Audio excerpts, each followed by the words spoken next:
y'all. This is Sam from the Roots of Change podcast, and we have Dr. Linda Berberich on, who is the founder and chief learning architect at Linda Learning and is an innovative learning technology specialist. Linda, welcome. Thank you for having me, Sam. I'm so happy to be here and chatting with you today. Yeah, me too. We are getting into AI this month, and so I'm really excited to dig into this with you because you really understand like the intersectionality of AI and its impacts on our society, and especially people who are marginalized. Mhm. So I would love to just start a little bit with your background, and then we can get into our AI conversation.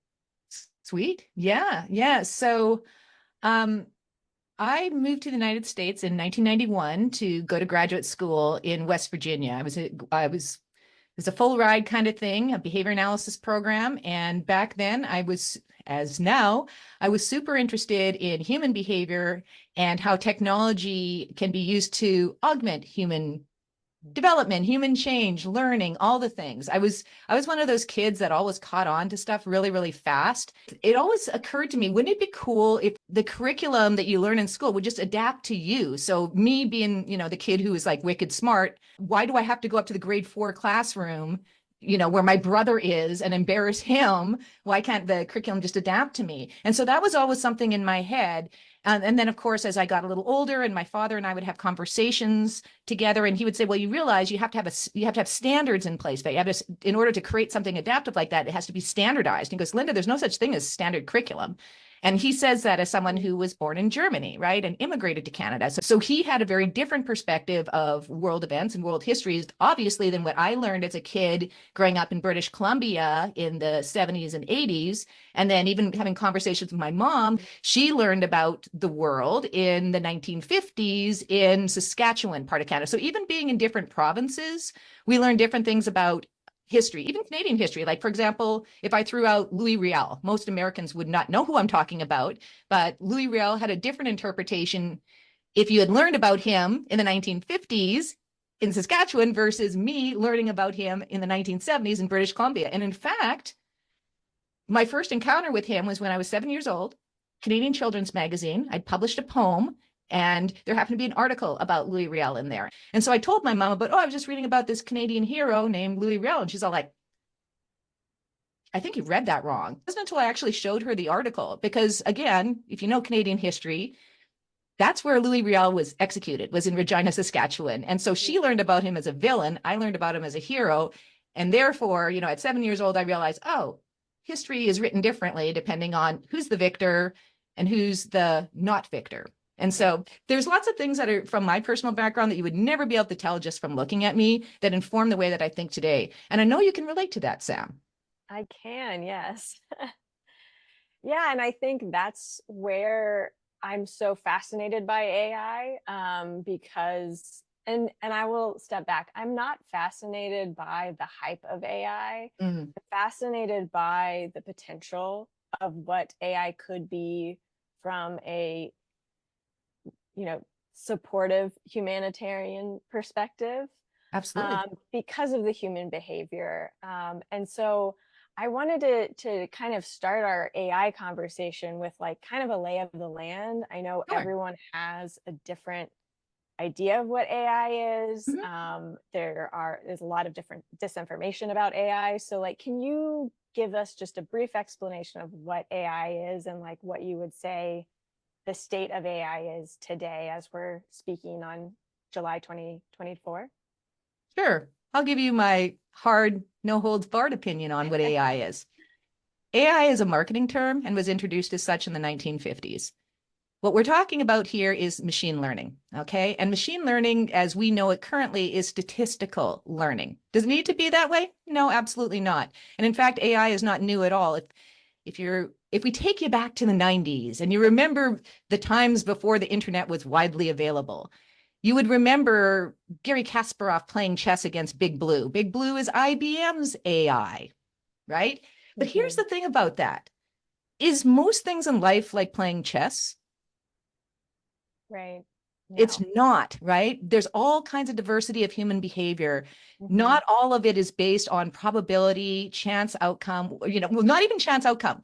If you know chess really, really well, you know that there's a finite number of moves that can be made, and there's better moves that can be made at any time. So it's really not a good model for modeling all of what encompasses human behavior. And it's also rife with bias depending on who is putting together the data sets that are informing this AI. Hmm. That's what my dad meant about standardized curriculum, by the way. Yeah. That's a little bit about what AI really is versus machine learning, which it actually is. Yeah, no, I really appreciate that.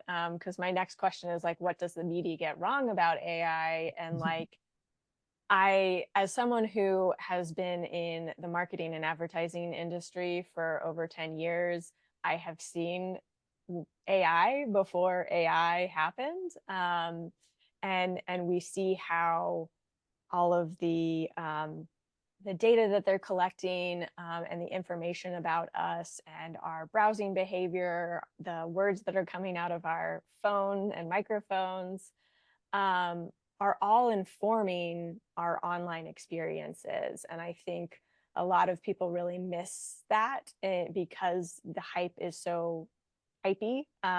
Yes. So like, yeah, what else do they miss about AI right now? So you bring up a really good point about talking about the browser and the advent of cloud computing. What the advent of cloud computing also brought with it was the Internet of Things. So we're not Mm, just talking about screens anymore. And we're not just talking about phones anymore. We're talking about any kind of device that has internet access affiliated with it, and whether or not we even know if that's been turned on. If you don't follow Marcus Brownlee, I always say do, because he gives really insightful tech reviews. And he recently talked about Apple flipping the switch on so it could mm, be able to record things. And let me give you another example that you may not have thought of, right? So we've talked about the microphones and these in-home devices that are available to use, Alexa and so forth. But have you ever thought about your gaming headsets? So when you're doing virtual reality or extended reality, so if you've got, like, say, you've got the Meta Quest Pro on your head, right? When you're getting used to what is the boundaries or the parameters around what, is going to be your working space, that's your working space as the user. Guess what else? Anything else that is captured mm, while you are in the headset is data that is captured in mind as well. So there's a right. lot of that's one of the things I really take issue with. There were these platforms were created to collect data, basically to extract from us. And I'm not about being extractive. Mine is all about, if you're going to use our data, how about compensating us for that? Mhm. And how about, first of all, how about letting us consent and truly know what we're consenting to? Because as I alluded to before, if you're just flipping on a switch, if I am trying to turn my microphone off when I leave the room and it is not off, we have a problem, Right. because the off button suggests to me that it's off, and that Mhm. I am not consenting to being recorded when I believe my recording device is turned off. That's Yeah. very problematic. But similarly, whenever we have conversations on these platforms, like we were forced to do when the big COVID happened and the big shutdown happened, all of the data that is collected in these online environments are video, which can be used to train deepfake, our Yep. audio, which can be used to train deepfake. Did you consent to that? And Yeah. it's like, oh no, it's a cyber attack. It's the bad guys. Is it? Is it? Do Yeah. tell. Yeah. No, I 100% am on board, and I'm like, where do we go from here? Because there's so much to talk about there. I mean, like, the first is like regulation, and the legality of AI in general. Mhm. I mean, for me as a creative person, a writer, I went to film school, like, I do not want to see any of my output given to tech companies to do with and frankly manipulate. There's no real like set of standards because of the deregulation that we've seen in our political forces. So it's really kind of a societal wide harm because we don't have the structures. I would say in the United States, that is definitely the case. It is absolutely the wild, wild west out here. In Europe, in the EU, at least there's a GDRP, right? So there's Yeah. at least that. But then again, look at that carefully. Who is benefiting from that and who's being marginalized by that set of Right. guidelines? Every time a set of guidelines is put into place, the questions you have to ask yourself is who decides what the guidelines are and who is marginalized as a consequence of those guidelines? And if you're not able to answer those questions satisfactorily, are you really building responsibly? So I think that those are absolutely big plays. I think that the big problem with the wild, wild west being here is because also big tech is here, and all of the, not all of them, most of the major players are based in the United States. And then, of course, that gives us the battle of the United States versus the world, and then that's how does that sound familiar? America, Globalization. I mean, when Yep. we're talking about China right now, anything that our politicians are saying, it's all about tech. To be fair, though, there is some validity. Coded Bias came out, I want to say 2020 on Netflix. And yeah, you should be concerned about what's going on in China because there's a lot of people who are doing really interesting things with face recognition, with voice synthesis and voice recognition. And I would encourage people, if you haven't seen that film, watch it because that was out. It was released in 2020, meaning that, this as someone who builds films, that means it was in production prior to that. They show on the ground footage from China and what I refer to as the harmony model, even back then. And here we are with the TikTok battle that we have. And of course, TikTok being a very, very huge player in social media and not American. It all becomes, a game of connect the dots, friends. Yeah. Well, and I think I want to go back to the platforms part of it because I think what is so challenging is like there's no consent to using the data, but we don't really have choices from an online perspective right now to live outside of these platforms. And so we're kind of forced, like I had a whole conversation. Do I want to post this video of myself on Instagram because I know what they're doing with those videos? And am I on there at all, or am I just off completely? And that seems to be the only choice for a lot of people right now. That is exactly the conundrum that these platforms want you to be in. It's like, yes, you have the benefit of being able to reach a broader audience. Do you? Or does suppression ever occur? Pin on that, pin in that. But then also the fact that your video is out there, but even if your video isn't on there, so Sam, I'll give you an example. So I created a series. I used to be an exercise master trainer. I was on TV shows. I have professional videos, whatever. I published a series of videos for figure skaters. They were produced on DVD. And I was shocked to find my entire DVD freely available online. And easy to find, easy to find. I did absolutely not consent to that. Yeah. It was not a self-published move. That was, Coach's Choice. They're a professional publishing company, right? That focuses on athletic conditioning and training athletes. And that's what those were. But now I don't get royalties on those because someone decided to put it online and give it away for free. And I didn't consent to that. And it's not like we don't have a model. I mean, I'm old enough to remember when Napster came out and how that actually was used to revolutionize music and if you even think about just music alone, and music is just one aspect. And then if we put on the whole piece of, we can recreate people, like we can do propaganda so well now, like compared to what was available during World War II compared to now, most people can't tell the difference. And so they ask me, well, how do you know that's a deep fake? I'm like I'm going to say this on the internet so that you can then, build a better bot, like, no, it's going to be your bots against my bots. I'm not going to tell you what my bots know how to do that yours don't. I mean, duh, so. Yeah. Yeah. And I think the challenge with that too is I'm like thinking about the Hollywood strikes and seeing that trajectory. Like we saw during those negotiations, the conversation around AI, but we really weren't touching the surface of like what the reality really could be. And now we're seeing like, yes, people won during that strike, but they didn't win everything because there is a huge slowdown in film production, TV production. There's going to be a lot of like crappy content on these streaming services. Yeah. And like the thing that really angers me about that is we do lose out on us as a society, Of course because we we do. lose out on creativity and And imagination authenticity. and That's the thing. authenticity. Yeah. And that's the thing. I mean, it makes me so sad. Like, and I liken it back to, okay, taking it back to my fitness background, right?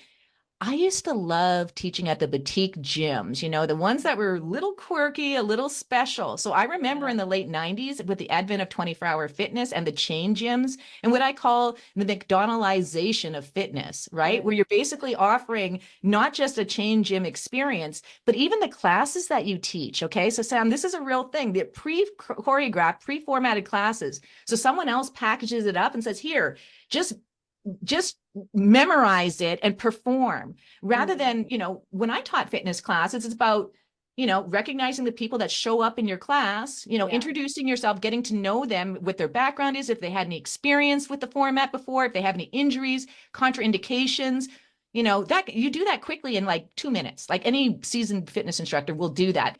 So as we saw these pre-formatted classes come in, we saw people were just performing. And that's what we're seeing now is all this performative. Yeah. Can I swear? Yeah. Go ahead. All this performative bullshit that no one really needs. And when people ask me about bullshit, I always refer them back to the original text because I do mean it the way that Frankfurt wrote about it. So if you're not familiar with Frankfurt's on bullshit, yeah, read that and then come back to me about what you think about the current state of generative AI. Mm. I love that, and I will definitely put a pin on that. I want to let's just get to the heart of the matter, Sure. because we're kind of dancing around it, but it's all very misogynistic, very white supremacist. Like, how did we get here? Like, why? Can you just explain a little bit of that? That would require a brief history of the development of the tech industry in the United States. Oh, So, don't worry, I've got my Brotopia book right here, ready to go. I should just preface that by saying I've worked in the tech industry, first here in Seattle, and then transitioning to Silicon Valley about 2008 when I first started working for Sun Microsystems. And so I've worked in big tech for a very long time. And one of the things that, you do notice the tech bros, there are a reason that they're called tech bros because they are a species in and unto themselves, right? And if you are not a part, like one of the other things that I think is really interesting being a femme presenting person is that I always got told that there's a term that's called high tech hot. Okay. So if you're a femme presenting person, if you're a woman, you don't have to be hot. It's good enough to be high tech hot. Okay. So if Oh, hot is okay. here, high tech hot is here because you're a girl and you're talking to me. Okay. So as someone who is not, who was actually deemed hot and not just high tech hot, plus, I look like a lot of things that I'm not. I Mm. got harassed a lot on the job. Like, I think the first time I got hurt, I don't even remember. Maybe 2001 when I was working for the National Guard on a military project. And I was like the second in command there. Okay. So there's only one person who is above me. And of course, that's the dude who has to sexually harass me. Right. So Mm. that's the dude. So throughout my career, I experienced a ton of sexual harassment and even worse. And I think this is even more insidious, Sam. And you definitely see this. I post this online all the time. What I'm referring to is intellectual harassment. Some people call Yeah. it mansplaining, but quite frankly, it's not just cis men who do it. So to me, it's intellectual harassment. And that's this notion that you're not technical enough. You don't know what you're talking about. And this unnecessary bullshit gaslighting that you experience as a person who's not part of the tech bro club. Yeah. Um, and that you were completely invalidated, no matter what you do. I wrote my first program when I was 14 years old on an Apple IIe that was literally an AI program. It was intended. I had a problem I needed to solve. I was a theater kid, right? And I needed to run lines, and I was driving all my friends crazy, driving my parents crazy. So I wrote a computer program to run lines with me. And so all I had to do was feed it in the script, and what was the character who was prompting me, and then who was I. And so we would just go back and forth, and that's how I memorized lines. And that's how I got into university as an undergrad, got a theater scholarship. Mm. And that's how I always teach people about tech now is like, don't write tech because the tech is cool, right? Figure out a problem you want to solve and let technology help you solve that problem. Yeah. So yeah, the tech bros have developed, it's very much a white supremacist patriarchal approach, and that everyone else doesn't know what they're talking about. And really what we're seeing with generative AI is just simply an amplification of that voice. Yeah, absolutely. So I I should tell mean, you one other story too, because this one's actually really interesting. So back in 2022, I was actually approached by OpenAI mm, to go work for them, asked me to interview, went through this whole loop interviewing there. And, I'd been following OpenAI for a while. I've been following the developments, and I was pretty concerned about the Harmony model. I've already alluded to that because, mm, again, I saw it in 2020. This is 2022, 2 years later. And so when I inquired about that, she told me, I don't know what I'm talking about, and I don't know how to get along with people. yeah. And yeah, so I'm like, okay, that's in an interview loop. And I just basically said, please remove me from consideration. And immediately got to work about thinking, okay, that could have been a setback, but Mm, let's make this an opportunity. yeah. If they're going to do the Harmony model, what's the opposite of that? What's a different approach? Fast forward a couple of years, and the book Unmasking AI by Dr. Joy Bulianwini is released. And we're looking at a book tour. I reached out to Dr. Joy and I said, would you mind coming to Seattle? I think it would be really cool if you came up to the UW, we got Dr. Emily Bender to interview you. You could tease the book. I think your energy would be really good together. And Dr. Joy, ask and you shall receive. Hmm. Shortly after there, I connect with this young woman in Seattle who I thought was really smart and really talented and really scrappy, named Erin Reddick. She picked up Dr. Joy from the airport. They form a relationship. She took her to the Glass Museum, did a little bit of sightseeing with her. Dr. Joy actually called Erin on stage to tease what she was building, which of course was Black GPT. When I mentioned to Erin, I said that you were awesome on stage. She's all like, she goes, "What are you talking about? I'm on the live stream right now." She's like, "What?" And so of course I sent her the link. Said to her, I go, "Are you planning on being up at the UW event on Tuesday? Because I really want to meet Dr. Joy in person and just, have that conversation and let her know I'm the one who said come to Seattle." And also, Emily Bender's there. I mean, you don't want to miss that. So we go up there. That was the first time I met Erin Reddick in person, met Dr. Joy in person, got Dr. Joy's autograph on my copy of Unmasking AI. But more than anything, it was connecting with Erin. And Erin, like, a lot of people are very extractive in the way that they work with me. Like, they'll pick my brain. Let's go out for coffee and like just chit chat and get caught up. In the meantime, they're just like in there. Okay, what do you know? What do you know? What do you know? And it's all like, really, I have a consulting offer. If that's what you wanted to do, you could have just booked that and, Right. paid me. Erin was straight up. She just said, look, I know you're expensive to work with because what do you get? Quality, speed. What's the other variable, right? It's Hmm. money. But Sure. because she was honest with me and she was so gritty and determined to build something better than what was already out there, we started having conversations. And she'd already started her beta. She'd already started to build the original Black GPT, which is freely available, by the way, the beta version, on top of OpenAI's platform, right? So she built it on top of ChatGPT. And so I said, okay, and I know other people have said this to her too. So I'm not the only one who said it to her. I go, you won't own the data, the IP, any of it if you're building on top. That's all. And plus, worse than that, you're also feeding into the machine that way. You really Hmm. need to have your own GPT. You really need to have it in your own closed system in order for it to be truly your vision of what it's going to be. By April, I was sitting on her board, and on June 19th, the MVP of Black GPT launched, and Mm. it's out testing in our community right now. And I'm very proud to say that is not built on anybody else's platform. That's built on our platform. So yeah, so I sit on her advisory board. That's how I can help. There's lots of things that happen on a founder's journey, and especially with Erin, who's been very much about doing this of her own accord. She's got a deep tech background. Like, she's only 30 years old, but she's been working in tech for a very long time. And she's been an entrepreneurial minded person for a very long time. And I'm so proud of her team, of how she's built her empire thus far. And that's just the first one that we've released. We've got more coming down the pipe. I'm so excited about the direction. So to your point, Sam, where there's control, there's counter control. And it's Mhm. just about understanding, when do you infiltrate and do it from the inside? Yeah. When do you build up from the outside? And is it possible to do both? And in a lot of cases, I'm like I said, there's benefit to being able to pass too. It's not Yeah. just it sucks and everyone's saying, "Oh, white woman, blah blah blah." It's like, first of all, no, no, light complected, yes, but sorry about it. That's genetics, right? But Yeah. white woman, absolutely not. Hmm. Yeah. No, I appreciate that. And I think like GPT is just such a perfect example of that dichotomy of like, we do not have to build it the way big tech does.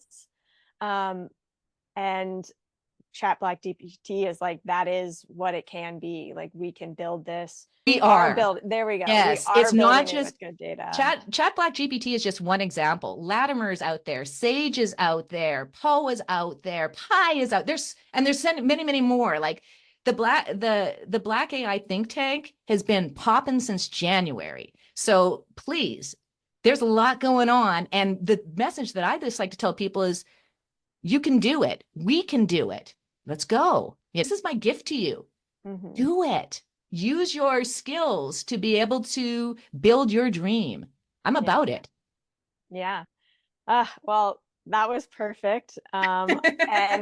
And I think we are going to end on that from like the free version of this, but I think we're going to have a little bit of an after party after this. So for any paid subscribers, you can keep listening, and we'll keep chatting and going deep, because I do have a few more questions about just what we do technically, and like how we use AI, and what we can use it for good and when we shouldn't use it. Um, to wrap up this portion of the conversation, I have one final question that I ask everyone, which is, how do you stay sane in this wild world?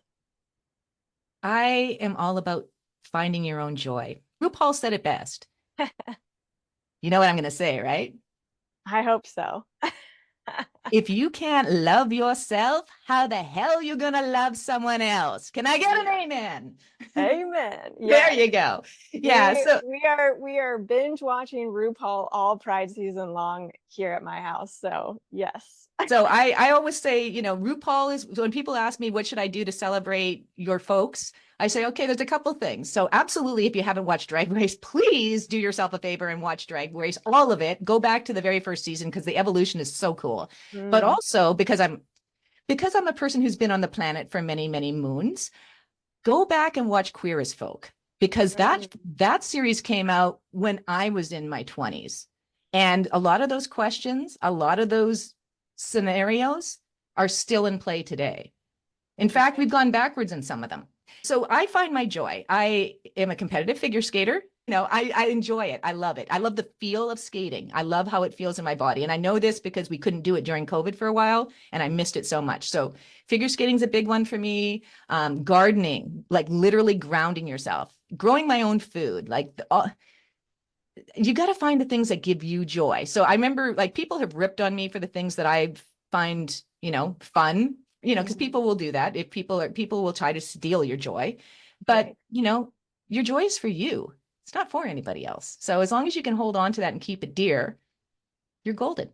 Mm, I love that. Thank you. I'm going to hold that with me. We're recording this right before Pride weekend. So I Yeah, am here gonna too, right? watch So some Drag Race. We just watched Paris is Burning. oh, love that. Well, Um, that's like the prelude. So that's like the pre-work. Before you watch yes. Drag Race, watch that. Watch Pose. Pose is another good one Pose to is so watch. good. Yeah. Yeah. So Yeah. there's so many. I mean, like do your own homework. There's so much out there. Yes, yes. Okay. The final message for today is Queer Your Life, by Yes. Sam and Linda. And yeah, we'll talk to you again soon.